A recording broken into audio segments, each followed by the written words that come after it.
What's going on out there, fellow Tightwads, fellow Cal football fans, fellow Cal athletics fans, and a few of you Stanford fans out there that may be testing the waters here and listening to this?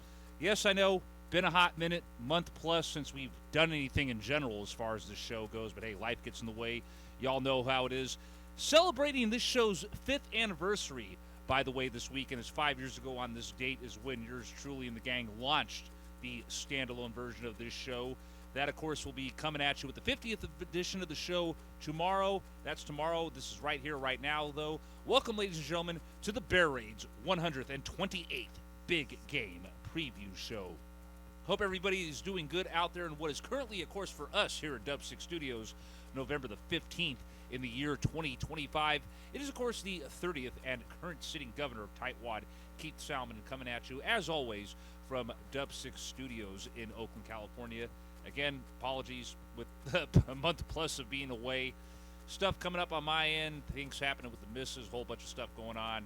It is what it is, but hey, we're finally right at you, right here on the same day where 5 years ago we ended up launching this Cal fan-produced podcast after many years, of course, of it being a segment on the old A's fan radio broadcast. This, of course, is a show we've been doing. I think this is the 3rd year now where we've done this. We're a lot separately from our Bear Raid podcast. We have done a standalone preview of the big game. I am, of course, not alone for this preview edition of the upcoming 128th big game. I'm, of course, joined by my predecessor, the 29th governor of Tightwad Hill, Tad Dellinger III. Taddy, my man, hopes all things have been going good with you. What's up, my brother? It's all swell, fired up for the big game next week. But we know we should get a win. Taddy, in the past on these big game editions of the show, has had been the one that's had to provide the Stanford insight, given the fact that he is married to a Stanford fan. He won't be alone, though, on providing that, as, of course, we actually have one of the few Stanford fans that is allowed to hang out with us up on Tightwad Hill, and it's, of course, my good longtime friend, Eric Mad Dog Manson. Eric, welcome to this big game edition of the Bear Raid. Thank you for having me. Looking forward to discussing a lot of things here on this big game preview edition of the Bear Raid presented by Tightwad Hill. Probably going to offend some of the Stanford fans who might be tuning in with that image on there, but too bad, deal with it. That's been basically the image that we have used on here since we started doing these big game preview editions on the Bear Raid. First time, of course, having a Stanford fan doing things here with us, so that will definitely be a little bit of an interesting take on things.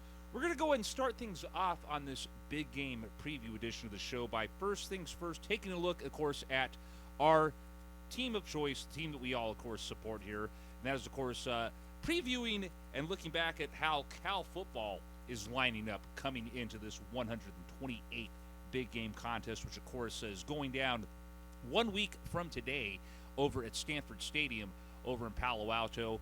A lot of us, of course, will be doing what we normally have done in the past, which is, of course, just make our way to the Grove, chill with our homeboy Mike Davey, a bunch of my former A's bleacher buddies, and, of course, a bunch of the guys from right from California, tailgate for hella hours, and then just watch the game on a fucking big screen in the Grove. It's just the way we've done things for many years on our end of things. Safe travels, of course, to everybody else that heads over there a week from now. Here is what Cal football is looking like coming into this 128th edition of the big game. We take you all the way back to the beginning of the season on August 30th, when Cal, of course, opened up the season on the road against Oregon State, picking up their first win of the year in their first game of the year by a final of 34-15. They, of course, had their first home game in Berkeley a little over a week later on September the 6th, hosting Texas Southern, picked up an easy W in that one with a final score of 35-3. They then would host Minnesota in Berkeley on September the 13th. A little bit of a back-and-forth contest. Cal would pick up the W in that one by a final score of 27-14. September the 20th, road trip down to San Diego against the San Diego State Aztecs, and outcome in this one was a score that none of us were expecting to happen, and the final score of this one, we kind of figured that it would be a victory for Cal with this. Unfortunately, it was not. Cal getting shut out against the Aztecs back on September 20th by a final score of 34-0. September the 27th would see them open up ACC play on the road at Boston College, with them picking up a win against the Eagles by a final score of 28-24.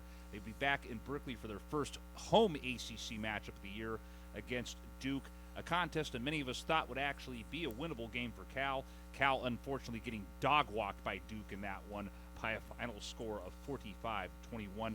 October the 17th would see Bill Belichick and North Carolina come into town in what should have been, many of us thought would have been an easy victory. It ended up being a back-and-forth battle, but the Golden Bears coming up on top in that one by a final score of 21-18. Back-to-back road games after that, as on October the 24th, they would be at Virginia Tech in a contest that they would lose in double overtime by a final score of 42-34. They would lose the following week on November the 1st at Virginia by a final score of 31-21. They would get back on the winning side of things most recently against Louisville back on November the 8th by a final score of 29-26 in a thrilling back-and-forth contest that took overtime to decide. There was a bye week mixed in with this stuff, by the way. I completely forgot about that, so my apologies with that. And that's pretty much how things are standing at this point going into next week's big game against Stanford at Stanford. After that game, of course, Cal has one game left on the calendar against SMU in Berkeley. And, of course, we'll touch more bases on previewing that on the 50th edition of the Bear Raid. Taddy, we'll start off with you first before we go over to Eric. Just some of your thoughts on how Cal football has played out to this point in time going into next Saturday's big game contest. Yeah, we got our sixth win. We got our sixth win of the season with low eligible, but at the same time, we haven't played up to our full potential. The receivers haven't always caught the ball, and that. Plus, there's been times when they turned the ball over for the worst time, and but at the same time, this is a very capable and talented Cal team on both sides of the ball, and they just need to go out and play their best ball. Eric, your thoughts as the outsider here on this big game edition of the Bear Raid. Yeah, so basically, yes, the wide receivers do need to play a lot better. But at the same time, Cal's a very young football team. They got a true freshman quarterback who's just getting better as the season progresses. We saw in Louisville where he literally, beat a ranked team. So Cal's looking really good. I think next year they're going to get better. It's a very talented football team. They're a fun team to watch. It's definitely an easy, a squad that where if we sat back and look at this, it's a team that easily at the least I feel should have been 10-2, maybe 11-1, but just a lot of stuff happening this year. Obviously we have a young QB on the rise in JKS, solid young up and coming passer. Just too many situations at times where the guys that he's been throwing to have dropped passes, or they're having occasions where he's overshot him, but definitely a lot of catchable balls, a lot of times where the defense is melted down, and even times where the offense is kind of melted down in some of these contests. But as many of us here have always stated, we try not to throw all of that on Wilcox, regardless of how much Justin might piss some of us off, because we know for years, dude, there's so many other factors and the things when it comes with how Cal football plays. And I definitely feel like going into this, it should be a solid end of the season for Cal football. Kind of don't really want to get too far ahead into that. We'll touch bases a little bit more once we touch bases on things here with Stanford in a little bit. Cal currently heading into next weekend's big game has an overall record of 6-4. They are 3-3 in conference play. They are 3-2 at Memorial Stadium, and they are 3-2 away from Memorial Stadium. That's the Cal side of things. Let's go ahead and take a look at our opposition heading into this upcoming 128th edition of the big game, and that is, of course, the Stanford Cardinal. Here's how things look for them heading into this contest. They began their season on August 23rd at Hawaii and took a loss in that contest by a final score of 23-20. September the 6th saw them at BYU, which they also lost by a final score of 27-3. September the 13th would be their first ACC matchup of the season as they would host Boston College down at the Farm. Stanford winning that contest by a final score of 30-20. September the 20th, they would take on Tad's original alma mater of Virginia at Virginia and get dog-walked by Virginia by a final score of 48-20. Sorry about the dog walk mentioned there, Eric, but there's an image that I have saved here that I'm pretty sure that Eric will allude to, and his feelings of that. We'll get to that a little bit, but let's get through the rest of these recaps of what Stanford's done. September the 27th, they would host San Jose State over at Stanford and win that contest by a final score of 30-20. October the 11th, they would take on SMU at SMU, the very team, of course, that Cal will close out this year's season against.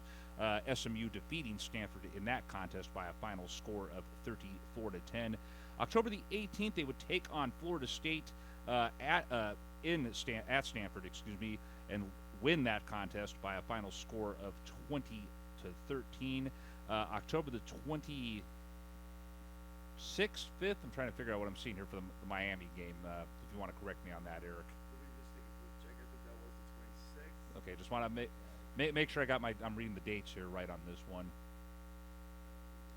Excuse us as we wait for our various forms of technology to allow us to. It's actually the 25th. Okay, 25th. Okay, so October the 25th, my bad, a little blurry here reading stuff. I've had a couple of Oskies before starting the show broadcast, by the way. October the 25th, road trip to Miami, which Stanford lost by a final score of 42-7.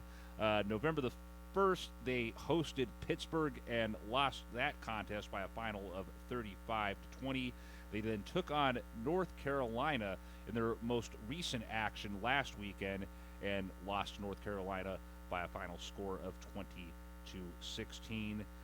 After they play against us next weekend, they will finish off their season at home against Notre Dame on that November the 29th that I'm reading there properly on that. God, I can't believe I'm actually having to sit here and make sure that this is the one thing I hate about reading this shit off the phone instead of the laptop. What's that? Okay, so yeah. Same night we host SMU, they take on Notre Dame, and there has not been a start time yet announced for that one. Eric, we'll go ahead and start with you on your perspective of the Cardinal heading into next weekend's big game contest. Boy, they're really struggling this year.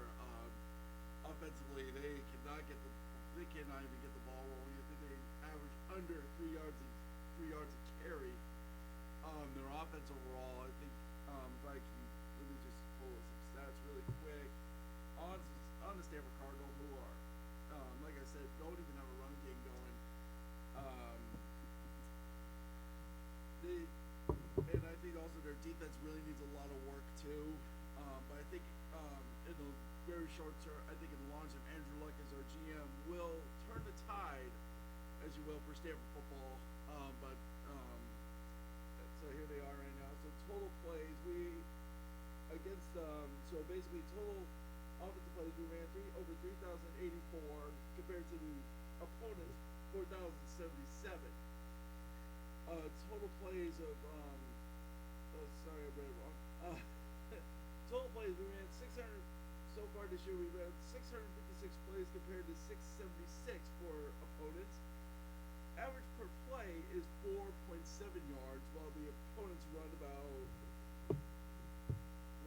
6 yards per game. Yeah, it's a very tough time to watch Stanford football. Taddy, some of your insight on this matter, being married to a Stanford fan. Yeah, just like I've watched a lot of scouted the Cardinal most of the season when I had a chance, and just like Eric said, they've had a hard time on both sides of the ball. Stanford heading into this contest is currently 3-7 overall. They are 2-5 in conference play.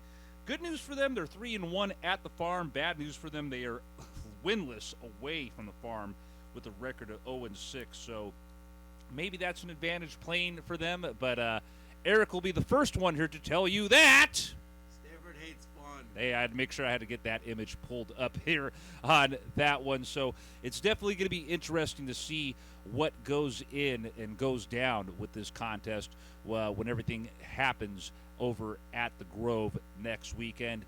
Many of us, of course, we historically, as I mentioned earlier in the broadcast, the last several years when we've gone over there for the big game, we usually just hang out in the Grove, watch on a TV, kick back, slam some beers, smoke a little medical research, hang out with the Right for California guys, Mike Davey, my old homies from the bleachers of a certain baseball team that I know I mentioned the name earlier, but I will not mention again because fuck you, John Fisher, and all that good nonsense. But it's always a good trip out there, and it definitely will be interesting to see what ends up happening. We'll probably end up going over this again, at least those of us that are at Stanford to record things for show number 51, which will be going down in a little over 2 weeks from tomorrow. But gentlemen, I'm not going to give a prediction. I'm going to save that for when I record stuff for show number 51. But do either of you at this point in time have a prediction for what will go down at the farm next weekend? Daddy? Yeah, I said the Bears win, control both sides of the ball, and win 27 to 50. Eric? Well, as a Stanford guy, this really does hurt. I think Cal is going to win, but I don't think it's going to be as big of a blowout as Taddy thinks. I think it's going to be 31 to 28 Cal in this upcoming big game. Yes, the Axe will stay with the Golden Bears. Solid predictions right there from Tad and Eric. Like I said, I'm going to go ahead and save what my prediction will be for when we record stuff for show number 51. Historically, it's always a matchup where it's a dogfight or one team just straight up dog walks the other team on the gridiron. There's no middle ground when it comes to the big game when these two teams play out. I definitely, it's always great watching blowouts just to see your opponent dominate, but I'm not going to lie. I actually prefer, especially in rivalry games, especially this one, when it's a dogfight back and forth, because it just feels like it just makes things so much more intense, so much more interesting, regardless which one of these squads you're a fan of, and it'll definitely be interesting to see how things play out with that. Cal, Stanford, the 128th edition of the big game, going down next Saturday, November the 22nd at Stanford Stadium. A bunch of us, again, will be tailgating in the Grove prior to that. Some will be heading in if you want to. If you're over there and you don't want to come in, hang out, join us, watch the game on the TV. I'll make sure to post up our location on social media while we are out there. Kickoff, of course, for that contest is 4:30 p.m. Pacific Standard Time. Those of us that are going to be heading out there, and my contingent will be meeting up at downtown Berkeley at 8 a.m. in the morning and then taking BART and Caltrain over to the farm. Before we get into the final thoughts that we have here and wrap up this big game preview edition of the show, just a few things that we wanted to touch bases on here and share our thoughts on, and we'll also be mentioning this again at the beginning of tomorrow's show. Unfortunate and tragic news going down in the greater Bay Area these past couple days.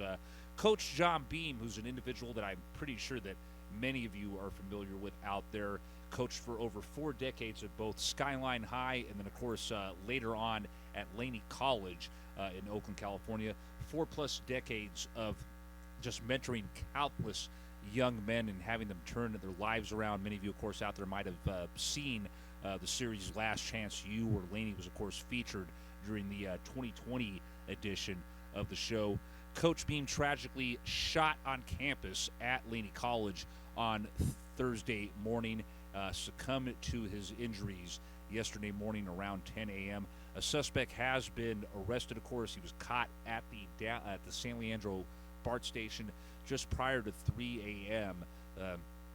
Just a tragic loss for not just the city of Oakland, but just the greater Bay Area in general. Many of you out there, of course, know that myself and Eric were tied to an organization known as Forever Oakland. One of the biggest things that we stress, and of course, is basically our motto, is make Oakland better.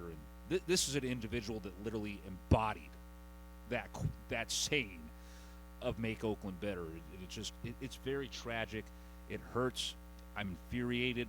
I've seen additional details on stuff that ultimately played out with the situation via my godbrother, who of course is former San Francisco Giants catcher Brian Johnson. I'm not going to share that stuff because I just don't feel it's right to share that stuff on this show, and I'm just not in the mood to have my blood pressure boiling through the roof as much as it already is going to this. But again, very tragic loss for Oakland and the greater East Bay. Cal football did release a statement following his passing yesterday. Just give me a few seconds here on my end as I wait for that statement to load here on the image page. Cal football stated the following: "We are heartbroken to hear of the passing of Coach John Beam. For decades, John Beam served others before himself. On and off the field, he exemplified what true leadership is: selfless, intentional, and consistent. John Beam will be missed, but not forgotten. Cal football, the East Bay, and the greater Bay Area is in a better place because of Coach John Beam." Taddy, let's go ahead and start off with you here. Your thoughts on the unfortunate and tragic passing of Coach John Beam. Yeah, football legend. This is just a tragic, sad happening. Eric, your thoughts on John Beam. Yeah, unfortunately, I never got the chance to meet the man, but I did see him on last year too, and you can tell how much the players really loved him and admired him, and just the amount he cares for his players and the community around him. And he was a really special head coach. You don't see those type of coaches that much anymore, or hardly. He's a legendary coach. Honestly, I wish I got to meet him. And it is a huge loss for not just the East Bay, but the entire football community. And it's going to be a really tough time. It's going to be a really tough time. Many of you, of course, well, for those of you that may not be familiar with my background, if you're new to listening to this show, or if you didn't follow our predecessor at A's Fam Radio, I'm, of course, an alumni of Laney College. I went there previously for about a semester or two, 2006, 2007, right before I joined the Marine Corps. I was originally trying to be a photography major before I joined the Marines. After I got out, I, of course, shifted my focus back into broadcasting full-time and went back to Laney for several years to pursue a broadcasting career. And even though I really didn't cross paths initially with Coach Beam during those time frames, I was aware of him and I knew who he was. My ultimate meetings and paths crossings with him would actually happen during the 11-year period that I tag teamed with my main man, the Boss Man, who, of course, we became known, of course, as the dynamic duo for over a decade plus over on A's Fan Radio. Boss actually knew him way more than I did because of just everything that Beam did, dude, aside from mentoring people. John was very involved in just helping out with various organizations out there. The Oakland Ballers recently releasing that he was very fundamental in helping push them in the direction of who they needed to reach out to get the team started. He also has loosely been involved in giving guidance to ASCG, who's trying to finalize things with purchasing the Coliseum site. So this is just an individual who not only mentored so many young men over the course of 4 decades, but just had his hands tied into so many other matters around the city. Ladies and gentlemen, please join us in a moment of silence for Coach John Beam.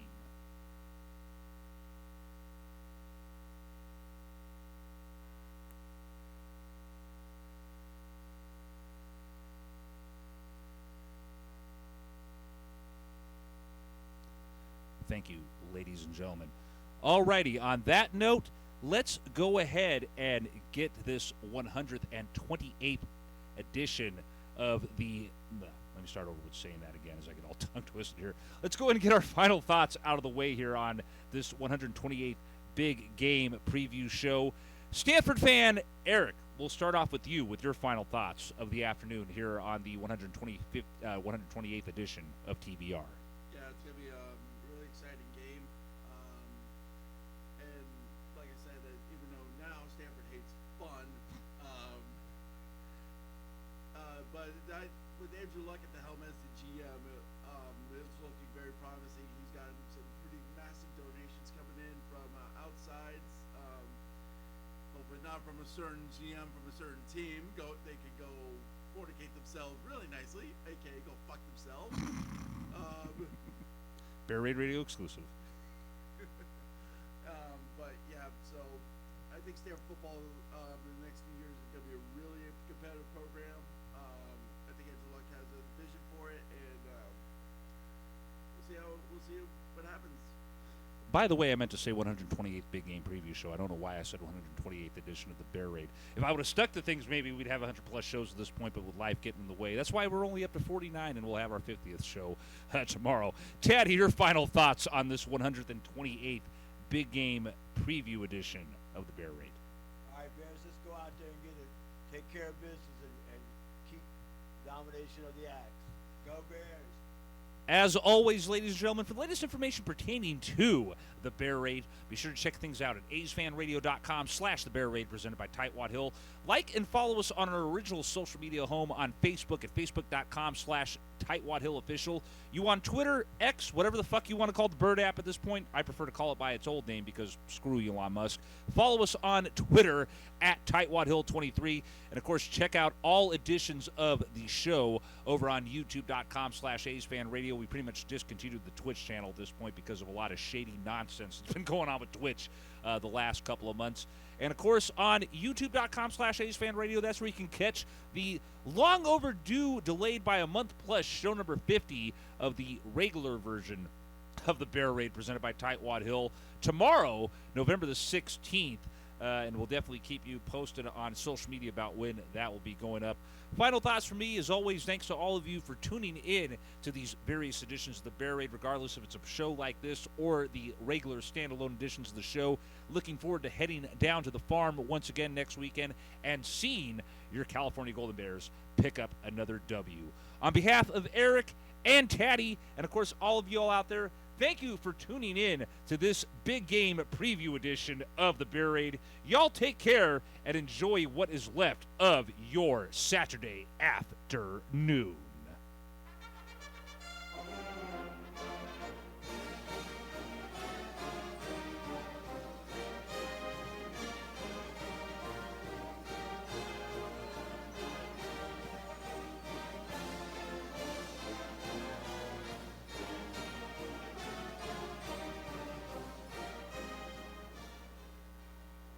The views and opinions of our cast, our guests, and our listeners are in no way, shape, or form affiliated with Cal Athletics, the University of California, Stanford Athletics, or the University of Stanford, the ACC, or the NCAA. Thank you all again, as always, for tuning in to this Cal fan-produced podcast. We'll catch you right back here, of course, for show number 50 in a little over 24 hours from now. Until then, stay blue, stay gold, and as always, roll on, you Bears! Take care, everybody. Fuck Stanford. Sorry, Eric. Y'all enjoy the rest of your weekend, and hope to see y'all over at the farm next Saturday.